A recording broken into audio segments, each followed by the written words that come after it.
Defence spectrum. ये हमारी second video है। पहले हम इसमें रिवाइज कर लेते हैं जो हमने अभी तक पढ़ा है। पहले पार्ट में हमने पढ़ा था कि प्रोटो हिस्ट्री हमने पूरी कंप्लीट करी है। इस वाली वीडियो में हम एंशिएंट इंडिया पूरा कंप्लीट करेंगे। देखिए, सबसे पहले हमने क्रोनोलॉजी समझी थी उसमें। सेकंड हमने समझा था कि किस तरीके से प्रोग्रेस हुआ। सेकंड हमने उसके बाद देखा कि पैलेलिथिक, मेसोलिथिक, नियोलिथिक, चैल्कोलिथिक और इंडस वैली सिविलाइजेशन मतलब हड़प्पा सभ्यता, इसमें किस तरीके से क्या क्या इंप्रूवमेंट्स हुए। उसके बाद हमने टोटल समझा कि इंडस वैली सिविलाइजेशन की स्थापना कैसे हुई। फिर हमने मैच्योर फेज़ को पढ़ना शुरू किया। सबसे पहले हमने उसका टेरिटोरियल एक्सटेंट पढ़ा। उसके बाद हमने पढ़ा कि किसने डिस्कवर किया। नेक्स्ट हमने पढ़ा कि डेवलपमेंट किस रिवर के अराउंड हुआ।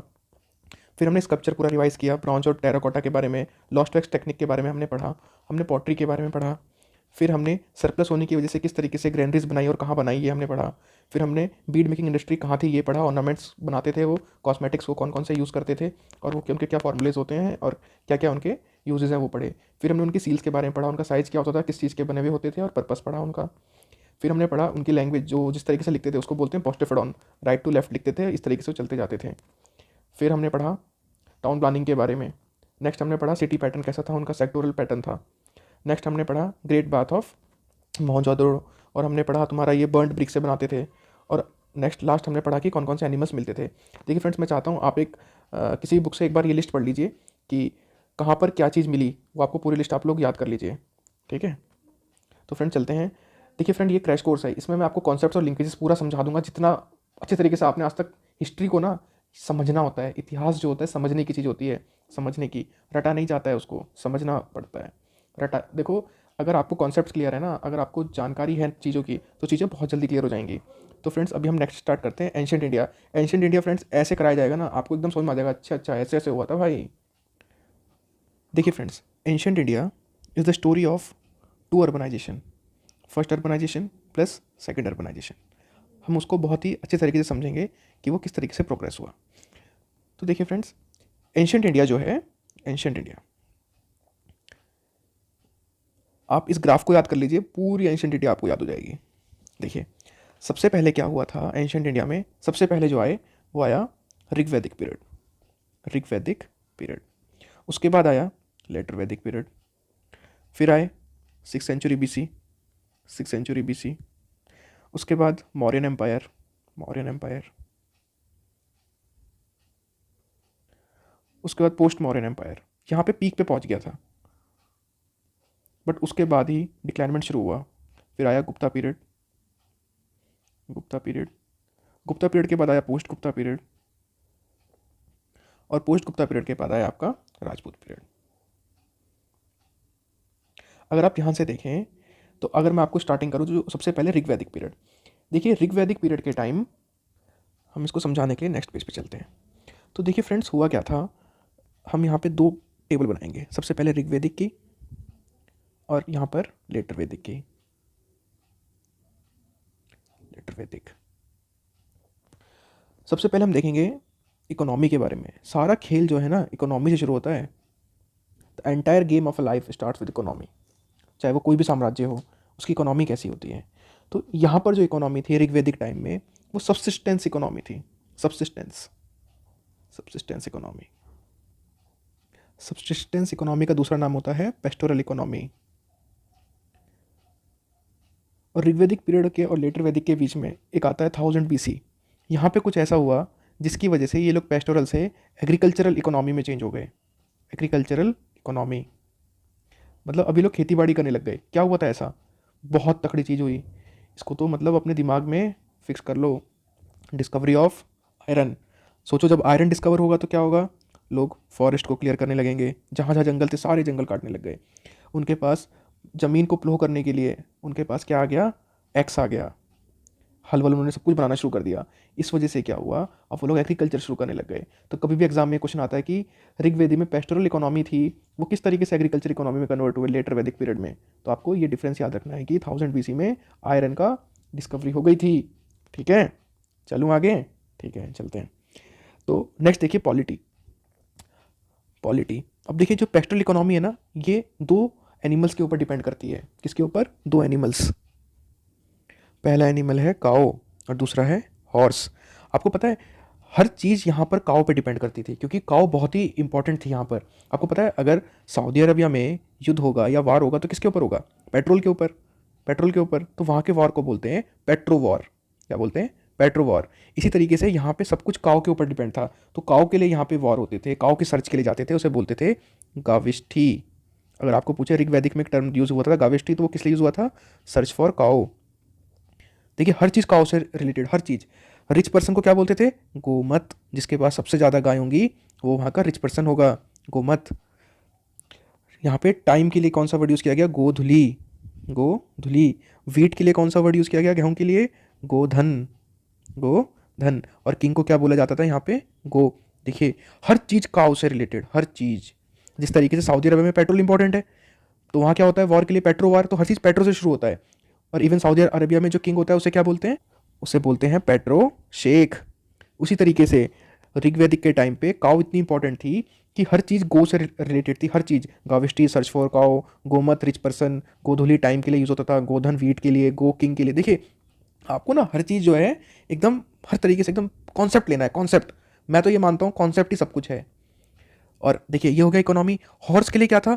जो भी कोई चीज़ अगर गॉड से रिलेटेड अगर इनको करनी थी तो वो हॉर्स से होती थी। मैं आपको आगे समझाऊंगा पूरा कॉन्सेप्ट। तो आपको ये पूरा कॉन्सेप्ट समझ में आ गया किस तरीके से पेस्टल इकोनॉमी से एग्रीकल्चर इकोनॉमी, और ये शब्द आपको यूज पता होने चाहिए कि ऐसा क्यों होता था। चलिए नेक्स्ट। तो हमने वहाँ पे ऋग्वैदिक के टाइम पे हॉर्सेस, तो एक काम करते हैं हॉर्सेस का भी वहीं कर लेते हैं। कहाँ चला गया? ये रहा हॉर्सेस। तो हॉर्सेस के जो गॉड, जो भी भगवान के नाम थे वो लोग हॉर्स के ऊपर रखते थे। तो जैसे कि मैं आपको बताता हूँ एक दो नाम जो आपको पता होंगे पहले से भी, जैसे मारुत्स, अश्विनीज, अश्विनीज, पुरंदर्स। देख रहे हैं? इसको बोलते हैं लॉजिक, कॉन्सेप्ट। कैसे कनेक्ट करते हैं? इकोनॉमी ऋग्वैदिक के टाइम पे पेस्टोरल थी, दो एनिमल्स के ऊपर डिपेंड थी, काऊ के और हॉर्स के। काऊ के ऊपर ही इकोनॉमी, मतलब जो चीज़ जिस चीज़ के ऊपर डिपेंड करती है उसकी बहुत इंपॉर्टेंस हो जाती है, इसलिए हर चीज़ गाय से रिलेटेड। सर्च फॉर काऊ गाविष्टी। रिच पर्सन सबसे ज़्यादा गाय उसके पास, गोमत बोल दिया, गोधुली हो गया, गोधन हो गया, गो। हॉर्स का क्या हो गया? मारुत्स हो गया, अश्विन्स हो गया, पुरंदर्स हो गया। ठीक है, चलिए नेक्स्ट। अब हम पढ़ते हैं वहाँ की पॉलिटी के बारे में। पॉलिटी, किसकी पॉलिटी? हम पढ़ेंगे यहाँ पे ऋग्वैदिक की और पढ़ेंगे लेटर वैदिक की। बीच में क्या आ गया था? आयरन की डिस्कवरी से ये ट्रांजिशन पीरियड हुआ था। ठीक है, ओके। पॉलिटी, देखिए पॉलिटी में जो थी, यहाँ की पॉलिटी ट्राइबल बेस्ड थी। कैसी थी? Tribal based. तो उन्होंने उसका नाम दिया था जन बेस्ड, जना। कैसी थी? जना बेस्ड। तो यहाँ पे जैसे थे कुरु, पुरु, ये जना थे यहाँ के। ऐसे जना बेस्ड थी, मतलब बहुत ही ट्राइबल, मतलब कोई कहीं रह रहा है, कोई कहीं रह रहा है, इस तरीके से। कुछ लोग यहाँ रह रहे हैं तो कुरु हो गए, यहाँ पुरु हो गए, तो ये जना बेस्ड थी। मगर आयरन की डिस्कवरी के बाद सब लोग एक जगह बीच के फॉरेस्ट काट दिए। आयरन की डिस्कवरी के बाद ये फॉरेस्ट सारे काट दिए। अब ये लोग साथ में रहने लग गए, और जब साथ में रहने लग गए तो अब इनको बोलने लग गया है जनपदा। जनपदा, तो ये हो गए जनपद। तो जना से क्या हो गए? जनपद। जनपद के एग्जाम्पल जैसे देखिए, जैसे क्या है? कुरुक्षेत्र, कुरुक्षेत्र। देखिए कितना क्या कनेक्शन है। मेन चीज़ होता है जब आप कोई किताब पढ़ते हैं, अगर आपको कनेक्शन समझ में आ जाए ना, तो हिस्ट्री तो ये मानो हलवा है, हलवा। हिस्ट्री क्या है? हलवा। अगर आपको कनेक्शन करना आ गया। देखिए अभी मेन चीज़ क्या है, हम इसे बहुत ही क्रैश कोर्स टाइप चला रहे हैं, तो बहुत फास्ट करना पड़ रहा है। जब हम इसको पूरा डिटेल्ड में बताएंगे ना, तो मैं आपको एग्जैक्ट सारी जना बताऊंगा, सारे जनपद बताऊंगा, और इतना डिटेल्ड चीज़ें समझाऊंगा ना, आप बोलेंगे यार वाह, ऐसे हिस्ट्री पढ़ी जाती है। बट अभी भी इतने से भी ना आपको सारे लॉजिक समझ में आ जाएंगे, और आप इस एग्जाम को, जो आपका 7 तारीख को एग्जाम है, आप अभी भी क्लियर कर सकते हैं। ठीक है, चलिए आगे चलते हैं। अब देखिए इसमें एक कॉन्सेप्ट और है, उसको हम समझाते हैं। देखिए आपको ये पता होगा कि देखिए पेस्टोरल इकोनॉमी है, मतलब ऋग्वैदिक के टाइम पे ना तो उन्हें ज़्यादा पैसा चाहिए, बस काव पे अपना सिस्टम उनका पूरा चल रहा था, और सब कुछ मतलब काव से दूध मिला उनको, हर चीज़ मतलब काव के ऊपर डिपेंड थी। तो जो ना तो उनकी कोई ऐसी क्षमता थी, ना उनका ज़्यादा इतना पैसे का सोर्सेज था, तो ना ही बस वो ट्राइबल लोग रहते थे, तो वो लोग बस असेंबलीज बना के रहते थे। क्या बनाते थे? Tribal assemblies. ना तो क्षमता ना ही ज़रूरत, तो नॉर्मल असेंबलीज में रहते थे। इनके असेंबलीज के नाम है सभा, समिति, विदित, इस तरीके से कुछ भी, मतलब ये लोग नाम रख लेते थे। देखिए यही चीज़ आपको पता होनी चाहिए कि ट्राइबल असेंबलीज क्या थी, क्यों थी। क्योंकि ना तो इकोनॉमी इतनी अच्छी है इनकी, क्योंकि इकोनॉमी में इतना पैसा नहीं आया, ना टैक्सेशन आया, टैक्स का सिस्टम था ही नहीं, तो इकोनॉमी अच्छी है ही नहीं, और नॉर्मल जना बेस्ड सोसाइटी है, पॉलिटी इनकी ऐसी है, तो नॉर्मल असेंबलीज बना के रहते थे। बट यहाँ पर ये लोग पूरा का पूरा जनपद बना के रहते थे। ठीक है, तो नेक्स्ट चलते हैं सोसाइटी के बारे में। अब पढ़ेंगे हम ऋग्वेद, लेटर वैदिक, आयरन, और यहाँ पे हम पढ़ेंगे सोसाइटी के बारे में कि इनकी सोसाइटी कैसी थी। यहाँ की जो सोसाइटी थी ये ट्राइबल सोसाइटी थी। कैसी थी? Tribal, clan base. कैसी? क्लैन, सारे एक ही परिवार के लोग एक साथ रहते थे, एक ही परिवार के लोग एक साथ रहते थे। तो कैसी हो गई? Clan based society, tribal society. मगर आयरन की डिस्कवरी हो गई, पूरा सब फॉरेस्ट जंगल काट दिया, सब रहने का तगड़ा पूरा तगड़ा मामला मिल गया इनको। अब कैसी सोसाइटी हो गई? ये ऑर्गेनाइज्ड। कैसी हो गई? Organised administration. तो अब क्या होगा? अब सेक्शन क्या किस पे कंट्रोल करेगा? Section in society which controls the, अब ये मीन्स ऑफ प्रोडक्शन को कंट्रोल करने लग जाएंगे। जब भी कोई इंसान ऑर्गेनाइज्ड हो जाए और जो चीज़ पैदा कर रहे हैं उस पर कंट्रोल करने लग जाए, तो अब यहाँ पे आ जाएगा आपका वर्ना सिस्टम। वर्ना सिस्टम, देखिए क्या लॉजिक हुआ। आयरन आयरन आया, सब कुछ काट कूट के यहाँ जब खेती करने लग गए, पैसा आने लग गया, तो सब सोसाइटी बहुत तकड़ी अच्छी बना ली। तो जिसके पास ज़्यादा पैसा है वो ज़्यादा उगाएगा, जिसके पास कम है वो कम उगाएगा। तो अब यहाँ वर्ना सिस्टम ऑक्यूपेशन के हिसाब से वर्ना सिस्टम का क्लासिफिकेशन होने लग गया। देखिए यहाँ क्लैन बेस्ड था, यहाँ वर्ना सिस्टम आ गया। बस आपको यही डिफरेंस पता होना चाहिए एग्जाम में जाने से पहले, बस इतना नॉर्मल कॉन्सेप्ट बस आपका क्लियर होना चाहिए। ठीक है, तो चलिए आगे चलते हैं। नेक्स्ट हम पढ़ते हैं इनके रिलीजन के बारे में। रिलीजन देखिए, ऋग्वैदिक, लेटर वैदिक। इनका जो रिलीजन है, कैसा रिलीजन है? Tribal religion. ट्राइबल है, नॉर्मल कुछ लोग बस एक परिवार एक साथ रह रहा है।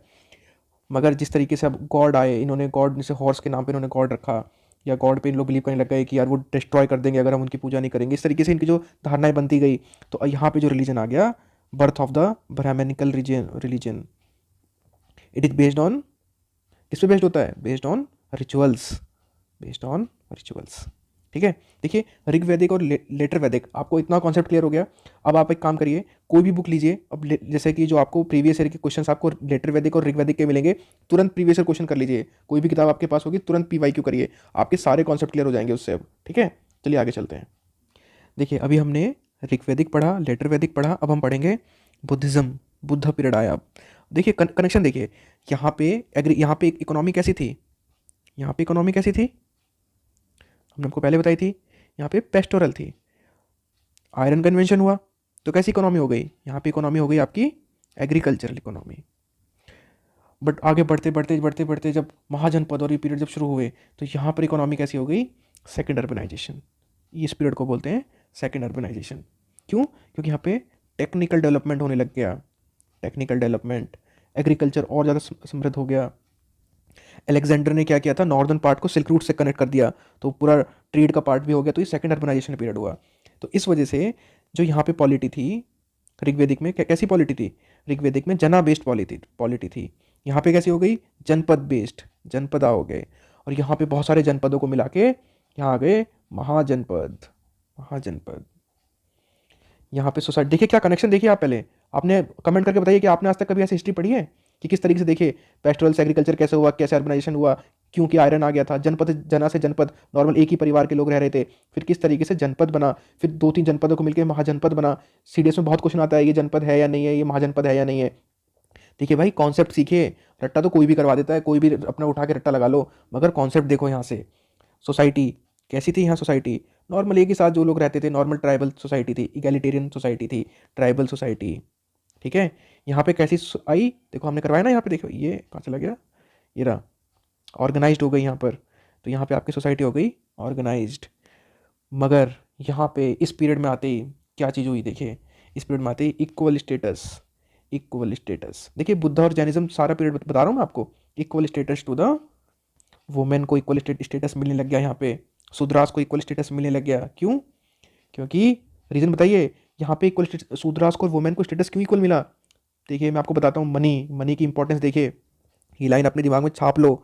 मनी इकोनॉमी, जब मनी इकोनॉमी चलती है ना, जब पैसा आ जाता है, देखिए यहाँ पैसा नहीं था, यहाँ थोड़ा पैसा आया, यहाँ बहुत पैसा आ गया। तो money economy gives importance to the talent. अब ये नहीं है कि कोई भी आएगा, कि किसी को ये नहीं करेंगे, तुम ये हो तुम वो। अब टैलेंट को इंपॉर्टेंस दी जाएगी, पैसा उसको मिलेगा जिसके पास टैलेंट है। अपने वरना सिस्टम नहीं चलेगा, यहाँ पे टैलेंट चलेगा। ठीक है यार, ये कॉन्सेप्ट है, लॉजिक सा, इन्हीं को लोग हिस्ट्री तो मतलब मानो एकदम 2 मिनट का खेल है हिस्ट्री समझने का, बट लॉजिक क्लियर नहीं हो पाते, लोग रट्टा मारते रहते हैं।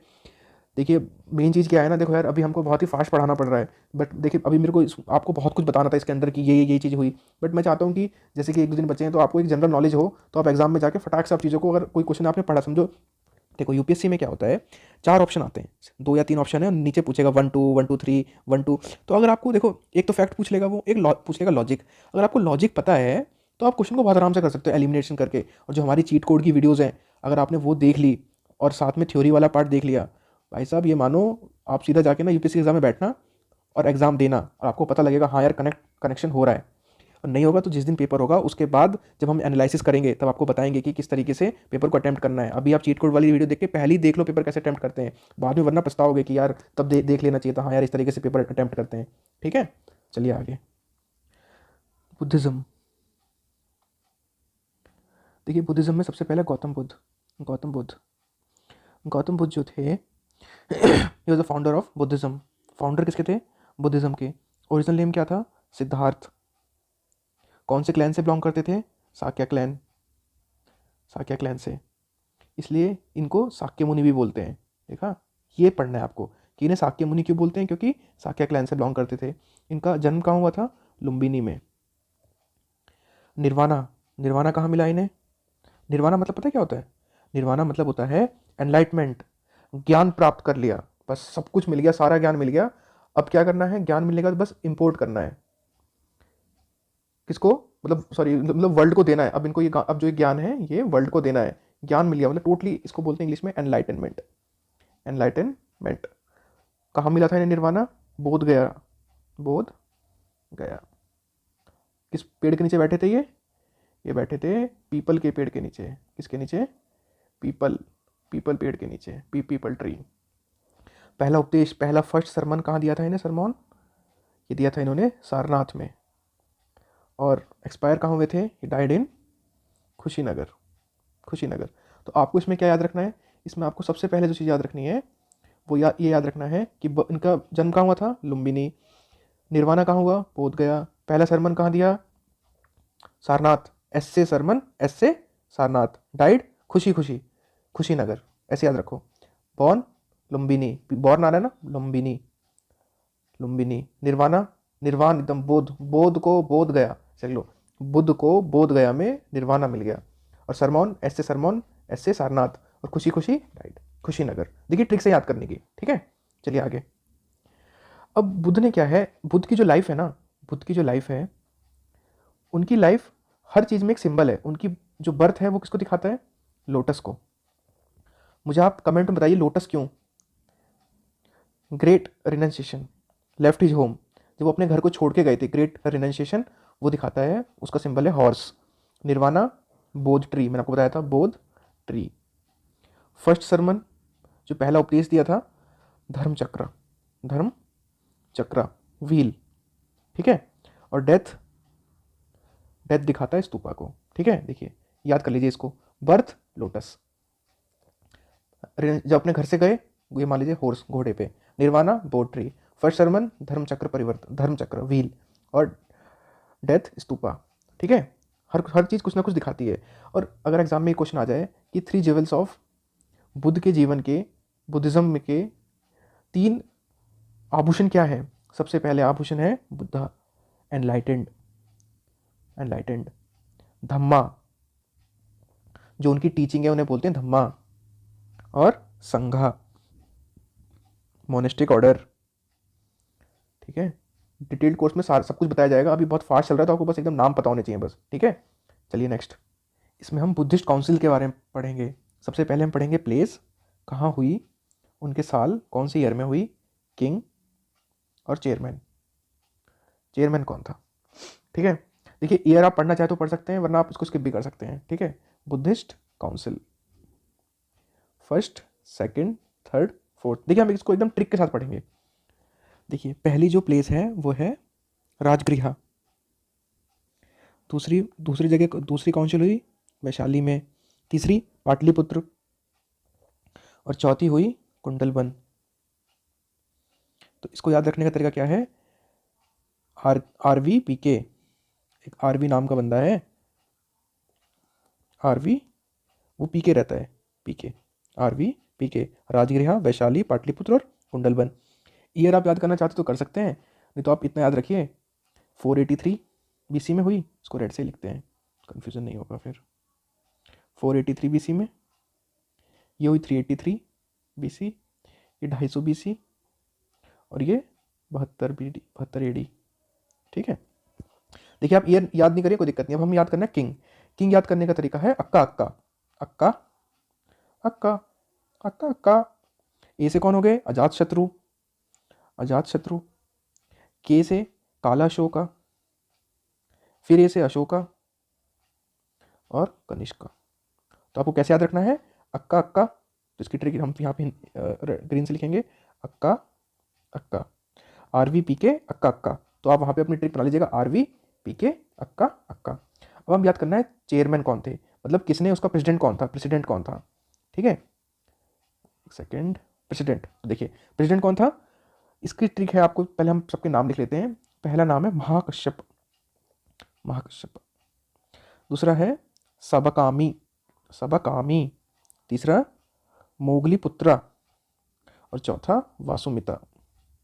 देखिए इसको याद करने का तरीका है, ग्रीन पेन का है हमारा, ये रहा। ये देखिए यहाँ ट्रिक लिख देता हूँ मैं, माँ सबका, माँ सबका मंगल वर, माँ सबको मंगल वर मिले, माँ सबका मंगल वर। तो आपको 3 चीज़ याद रखनी है, RVPK अक्का अक्का, माँ सबका मंगल वर। तो उसी तरीके से आपको कनेक्ट कर देना है कि कहाँ पर हुआ था बुद्धिस्ट काउंसिल, पहली, दूसरी और तीसरी, चौथी। देखिए चलो एक बार हम क्या करते हैं, रिवाइज कर लेते हैं जो अब तक हमने पढ़ा है।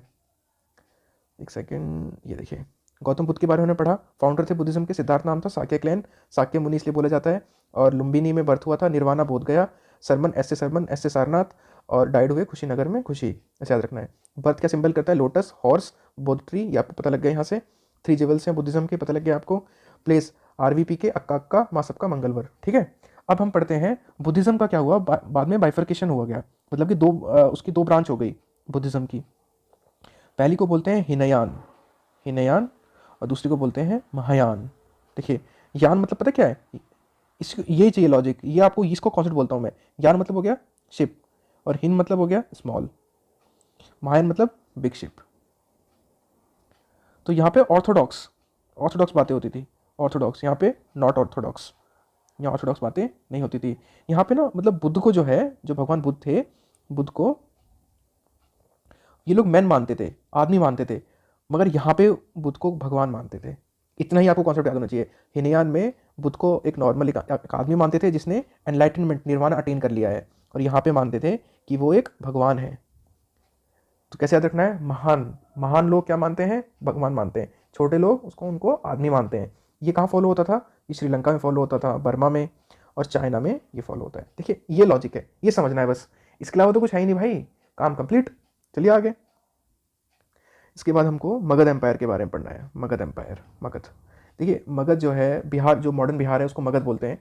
ये 16 महाजनपद में, 16 महाजनपद में सबसे पावरफुल था। क्यों? इसने 2 काम करे थे, एक तो वार किए सबसे और जीत गया, और दूसरा मैट्रिमोनियल अलायंस, शादी करके, अलायंस करके अपना साम्राज्य सबसे बड़ा कर लिया।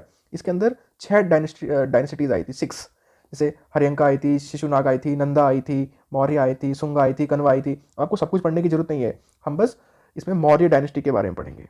पता लगा मौर्य डायनेस्टी कहाँ है? मगध के अंदर 6 डायनेस्टी थी, 6 में से एक का नाम है मौर्य डायनेस्टी। तो चलिए देखिए, मौर्य डायनेस्टी में हमको सबसे पहले चंद्रगुप्त, देखिए डिटेल्ड स्टडी तो अलग होती है, ये चल रहा है क्रैश कोर्स, तो हमको इसमें चंद्रगुप्त मौर्य के बारे में पढ़ना है। चंद्रगुप्त मौर्य जो थे वो किंग बने थे मगध के। तो और इनको एडवाइस किसने किया था? इनको एडवाइस करा जाता था भाई कौटिल्या, कौटिल्या इनको समझाते थे। उनका नाम विष्णुगुप्त भी है, विष्णुगुप्त या चाणक्य बोलते हैं जिन्हें। चंद्रगुप्त मौर्य ने किसको हराया? अलेक्जेंडर को हराया, अलेक्जेंडर को इन्होंने हरा दिया। शादी किससे करी बताइए आप मेरे को लिखकर, चंद्रगुप्त मौर्य ने शादी किससे करी? कुछ चीज़ आप मेरे को कमेंट में लिख के बताइए, तभी तो आपको रिवाइज होगी वो चीज़ एक बार। ठीक है, कौटिल्य ने एक बुक लिखी, उसका नाम है अर्थशास्त्र। ठीक है, और चंद्रगुप्त मौर्य के जो बेटे थे बिंदुसार, उसके बाद वो राजा बने। इनका जो अलग नाम है उसको इनको जाना जाता है अमित्र घट, अमित्र घटा। ठीक है फ्रेंड्स, देखिए मैं अभी आपको उस वाले फिगर पे लेके चलता हूँ जो मैंने स्टार्टिंग में बनाया था, उससे ना आपको कॉन्सेप्ट कनेक्ट होगा। देखिए कहाँ चला गया, ये रहा। देखिए ऋग्वैदिक पीरियड आया, नॉर्मल सब लोग एक साथ रहते थे, कोई दिक्कत नहीं थी, ट्राइबल लोग थे। फिर यहाँ पे इन्वेंट हुआ आयरन का। जैसे ही आयरन का इन्वेंट हुआ, लेटर वैदिक पीरियड, एग्रीकल्चर इकोनॉमी। जैसे ही पैसा आया 6th सेंचुरी BC, लोगों ने रिलीजन अपने, कोई बुद्ध रिलीजन फॉलो करने लग गया, कोई जैन रिलीजन। उसके बाद मगध, फिर यहाँ पे आए 16 महाजनपद आए, फिर उनमें से एक महाजनपद जो उन सबको मैट्रिमोनियल अलायंस और वॉर से कौन बना, मगध एम्पायर आया। मगध के अंदर मौर्यन एम्पायर था। फिर मौर्यन एम्पायर का पतन हुआ, इसमें अशोक आए, उन्होंने कलिंग वॉर किया, फिर आए पोस्ट मौर्यन। ठीक है, चलिए आगे चलते हैं। यार आपको ना अगर एग्जाम में ऐसे भी हो सकता है कि अरेंज करने के लिए आ जाए कि पहले कौन आया बाद में कौन आया, तो एक बार लॉजिक क्लियर हो तो एग्जाम में देखो यार, जो क्वेश्चन टफ है ना वो तो किसी को नहीं आता। हिस्ट्री एक ऐसी चीज़ है, अगर वो टफ आई ना तो वो सबके लिए टफ है, आपके लिए नहीं, सबके लिए टफ है वो। एक सेकेंड, हम उस पेज तक चलते हैं, अपना रिसेंट पेज कहाँ पर है, हाँ ये रहा। ठीक है, तो अब यहाँ तक आपको समझ में आ गया। चलिए आगे चलते हैं। तो हम पढ़ेंगे अब अशोक के बारे में। अशोक ने कलिंग वार किया था, कलिंग वार उन्होंने उसमें कलिंग वार उन्होंने उसमें बहुत डेथ देखी, बहुत सारी डेथ देखने के बाद उनका मन बदल गया, तो अशोक कन्वर्टेड टू बुद्धिज़्म, उन्होंने बुद्धिज़्म को फॉलो किया। और उस टाइम में उन्होंने रॉक कट आर्किटेक्चर बनाए, रॉक कट आर्किटेक्चर, पिलर्स बनाए, स्तूपा बनाए। और अशोक का एक नाम है, याद रखिए, इंपॉर्टेंट है ये, क्या नाम है इनका, देवनम पियदसी, मतलब देवताओं का प्रिय राजा, देवता के प्रिय राजा, ये इन्होंने टाइटल था इनका। इन्होंने बुद्धिज़्म को बहुत स्प्रेड किया। इन्होंने अपने 2 बच्चों को भेजा था, उन दोनों बच्चों के नाम बताइए और कहाँ उनको भेजा था ये बताइए कमेंट में। ठीक है, उसके बाद क्या हुआ, फिर मौर्य डायनेस्टी का एंड हुआ, फिर सुंगा डायनेस्टी, कन्वर डायनेस्टी, ये सब लोग आए। ठीक है, उसके बाद कनिष्क आए, सॉरी फिर कुशांस आए, कनिष्क आए। देखिए ये सब इतना इंपॉर्टेंट नहीं है। उसके बाद हम पढ़ेंगे, एक बार थोड़ा हम साउथ में चलते हैं। उसके बाद गुप्ता आए थे, बट हम थोड़ा साउथ में संगम एज के बारे में पढ़ लेते हैं। संगम एज, संगम एज। देखिए साउथ में ना 3 लोग फाइट कर रहे थे। कितने लोग फाइट कर रहे थे, 3 लोग। यहाँ पे कौन थे, यहाँ पे थे चेराज, यहाँ पे कौन थे, यहाँ थे चोलाज, और यहाँ कौन थे, यहाँ थे पांड्यास। 3 संगम थे। तमिल लैंग्वेज।